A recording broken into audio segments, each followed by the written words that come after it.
Você já leu algum livro de finanças à luz da Bíblia? Eu tenho um para lhe indicar que você pode ler a qualquer momento, independente da situação que você esteja. Você pode até falar assim: ah, Felipe, mas eu estou numa situação tão ruim que eu não tenho dinheiro para comprar nenhum livro. Era justamente a situação que eu estava quando eu não tinha conhecimento, mas eu precisava adquirir o conhecimento, porque eu queria entender por que eu estava passando por tantos problemas financeiros. Então eu decidi buscar na internet e encontrei um livro que eu poderia baixar, fazer o download. O nome desse livro é O Seu Dinheiro, escrito por Howard Dayton. E esse livro me ajudou muito a compreender o que eu estava fazendo de errado e a corrigir o meu comportamento. E no vídeo de hoje eu quero passar 5 lições extraídas desse livro, que eu tenho certeza que vai lhe ajudar a ter uma vida próspera de acordo com a palavra de Deus. Howard Dayton, ele era um homem bem-sucedido. Ele tinha um restaurante, só que lhe faltava alguma coisa. Lhe faltava Deus em sua vida. Depois que ele encontrou Jesus, ele começou a ter uma visão diferente acerca da sua vida em geral, dos seus negócios, do comportamento que ele tinha com o dinheiro, e ele decidiu se comportar de acordo com o que a palavra falava. Só que ele não sabia nada ainda e ele não encontrou nenhuma literatura específica falando sobre aquele tema. Então ele e um amigo decidiu sentar e ler toda a palavra de Deus, do começo ao fim, e identificar o que a Bíblia fala sobre bens e posses. E acredite, eles descobriram que existem mais de 2.300 versículos falando sobre bens e posses. E desse estudo que eles fizeram, eles criaram esse livro, O Seu Dinheiro. Criaram também um estudo que eles aplicam nas igrejas lá nos Estados Unidos, para os cristãos, para que eles tenham uma vida próspera. Então, sem mais delongas, vamos para as 5 lições que podemos extrair deste livro. Primeira lição: reconheça que Deus é o verdadeiro dono de tudo. Ele explica através do seu livro que Deus, ele tem o domínio de todas as coisas, que tudo foi feito por ele, que tudo é para ele. Além de ele ter o domínio, ele também tem o controle de todas as coisas. E muitas vezes a nossa situação financeira é tão complicada que nós achamos que o Senhor não está conosco, que nós achamos que o Senhor,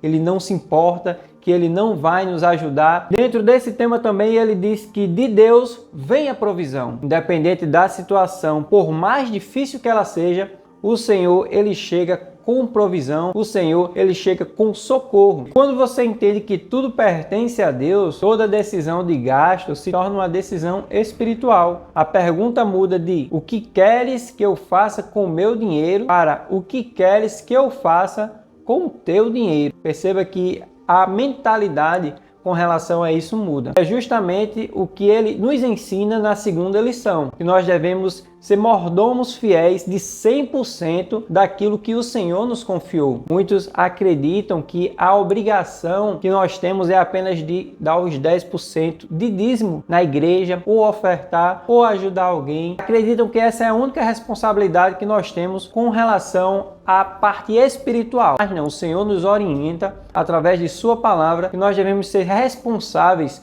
de 100% daquilo que vem à nossa mão. Como assim, Felipe? O que você está querendo dizer? Eu estou querendo falar que nós não devemos desperdiçar dinheiro. Por exemplo, a gente saiu de casa, apagar a luz. Se a gente pode economizar com alguma coisa, a gente economiza. Se a gente pode contribuir lá na empresa onde a gente trabalha, para que o dono ou ganhe mais dinheiro ou economize mais dinheiro. Se a gente tem essa condição, nós devemos ajudá-lo, porque nós devemos ser mordomos fiéis de tudo aquilo que vem à nossa mão. E a terceira lição que ele nos ensina é: fuja das dívidas como se ela fosse uma armadilha. Quando você deve, você é escravo de quem o emprestou. Veja o que a palavra de Deus diz lá em Provérbios, capítulo 22, versículo 7. O rico domina sobre o pobre, e aquele que toma emprestado é escravo de quem o emprestou. E eu, por muito tempo, vivi nessa situação de escravo numa instituição financeira. E eu acreditava que eu só seria escravo se eu devesse a alguém, não é? Ao meu pai, ou a meu irmão, ou algum conhecido, ou algum agiota.